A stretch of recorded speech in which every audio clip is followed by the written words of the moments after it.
मित्रांनो, लग्नाची बेडी या मालिकेच्या 28 एप्रिलच्या एपिसोडमध्ये आपण पाहणार आहोत की रजनीचं बोलणं ऐकून राघव रत्नाकरला विचारतो की नक्की काय चालू आहे हे सगळं, काय लपवण्यात आलं आहे माझ्यापासून. आणि त्यावर रजनी म्हणते की मी सांगते राघव तुला.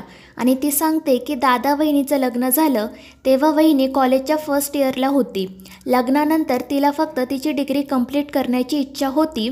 तिने सर्वांना खूप रिक्वेस्ट केली पण कोणीही तिचं काही ऐकलं नाही. स्पेशली तुझी लाडकी काकू रुक्मिणी वहिनी आणि रत्नाकर दादा, कोणीही तिला कॉलेजला जाऊ दिलं नाही. आणि हे सर्व ऐकून राघव राजश्रीला विचारतो की आई, हे सर्व खरं आहे का? आणि असेल तर तू मला सांगितलं का नाही? राजश्री मात्र खाली मान घालून रडत असते. राघवने पुन्हा एकदा विचारल्यानंतर ती सांगते की कारण तुझ्या बाबांचं आणि तुझ्या काकूचं तुझ्यावर खूप प्रेम होतं राघव, अजूनही आहे. माझं शिक्षण होऊ शकलं नाही याचं दुःख आहे मला, पण तुझ्या मनात त्यांच्याबद्दल कडवटपणा येऊ नये म्हणून मी तुला हे सगळं काही सांगितलं नाही. आणि त्यानंतर ती रुक्मिणीला हात जोडून म्हणते की माझ्यासोबत जे झालं ते झालं, पण सिंधूसोबत तुम्ही असं करू नका. सिंधू खूप हुशार मुलगी आहे, ती एक उत्तम डॉक्टर होईल, मी तुम्हाला शब्द देते. पण रुक्मिणी म्हणते की जी मुलगी चांगली सून होऊ शकत नाही ती एक चांगली डॉक्टर कशी होणार? तिला आधी चांगली सून होऊ दे, मग पुढचं पुढे बघू. त्यावर राघव म्हणतो की काकू, सिंधू शिकेल आणि ती एक चांगली सूनही नक्कीच होईल. प्लीज आधी तिला कॉलेजला तर जाऊ दे. मला खात्री आहे ती उत्तम डॉक्टर होईल आणि आपल्या सर्वांचं नाव खूप मोठं करेल. मात्र पुन्हा एकदा राणी मध्येच म्हणते की अभ्यासामध्ये तर मीही हुशार होते राघव. डान्समध्ये MA केलं आहे मी. कोरिओग्राफर म्हणून चांगली नोकरीही मिळत होती मला. पण मला माझ्या आईने समजावलं की चांगली सून व्हायचं असेल तर जॉब सोडावा लागेल. आणि म्हणूनच मी मोठ्यांचा मान राखून आणि या घराचे नियम पाळून मी ती नोकरी घेतलीच नाही. आणि त्यामुळे राघव म्हणतो की तू हे काय बोलतेस राणी? इथे सिंधूमध्ये आणि तुझ्यामध्ये कॉम्पिटिशन सुरू नाही आहे. तू नोकरी नाही केली कारण ती तुझी चॉईस होती, पण सिंधूला डॉक्टर व्हायचं आहे आणि ही तिची चॉईस आहे. आणि आपल्यापैकी कोणीही तिला अडवू शकत नाही कारण तसा आपल्याला हक्क नाही. मात्र राणी म्हणते पण नियमांचं काय राघव, ते तिलाही ॲप्लिकेबल आहेत ना. आणि त्यामुळे शेवटी सिंधूच म्हणते की राणीताई, तुम्ही प्लीज यामध्ये नका बोलू. कारण काय आहे ना, तुम्ही काहीतरी बोलणार मग मी काहीतरी बोलणार आणि उगाच वाद वाढत जाणार. त्यापेक्षा राहू द्या ना प्लीज. मात्र राणी काय शांत बसत नाही. ती म्हणते की तू एक गोष्ट विसरतेस सिंधू, आपण जॉईंट फॅमिलीमध्ये राहतो आणि इथे सर्व डिसिजन्स सगळेजण एकत्र मिळून घेतात.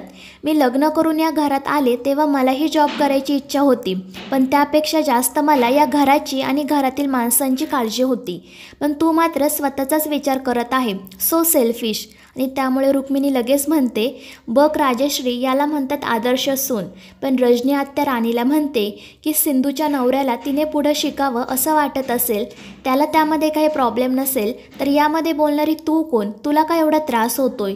तर राजश्री राणीला म्हणते की तू या कुटुंबासाठी एवढी मोठी नोकरीची संधी सोडली त्याचं मला खरंच खूप कौतुक आहे. पण सिंधूची शिकायची इच्छा आहे तर होऊ देत ना तिची इच्छा पूर्ण. कॉलेजला जायचं की नाही, पुढे शिकायचं की नाही, हा सर्वस्वी तिचा निर्णय असायला हवा. आणि एका बाईने दुसऱ्या बाईला तिचं स्वप्न पूर्ण करण्यासाठी पाठिंबा द्यायला हवा. पण तू मात्र तिला थांबवण्याचाच प्रयत्न करत आहे.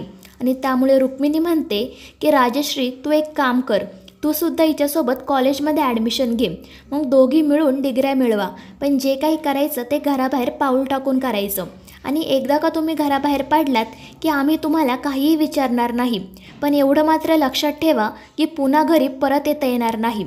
आणि त्यावर राजश्री म्हणते की वहिनी, आता माझी कोणतीही इच्छा राहिली नाही. इतकी वर्ष मी तुमचं सर्व काही ऐकलं, पण आता सिंधूसोबत तसं करू नका प्लीज. पण रुक्मिणी विचारते का करू नको? सगळ्यांना नियम सारखेच आहेत ना, काही कोणी वेगळी लागून गेली. आणि तू तर इतके दिवस गप्प होती ना, मग आता का बोलायला सुरू केलंस? त्यावर राजश्री म्हणते कारण सिंधू माझी मुलगी आहे आणि आता प्रश्न माझ्या मुलीच्या स्वप्नांचा आहे. आणि तिच्या स्वप्नांआड जो कोणी येईल त्याला आधी माझ्याशी लढावं लागेल. आणि त्यामुळे रजनीही म्हणते की वहिनी, जेव्हा ही वेळ तुझ्यावर आली होती तेव्हा मी खूप लहान होते, तुझ्यासाठी काहीच करू शकले नाही, पण आता मी तुझ्या बरोबर आहे.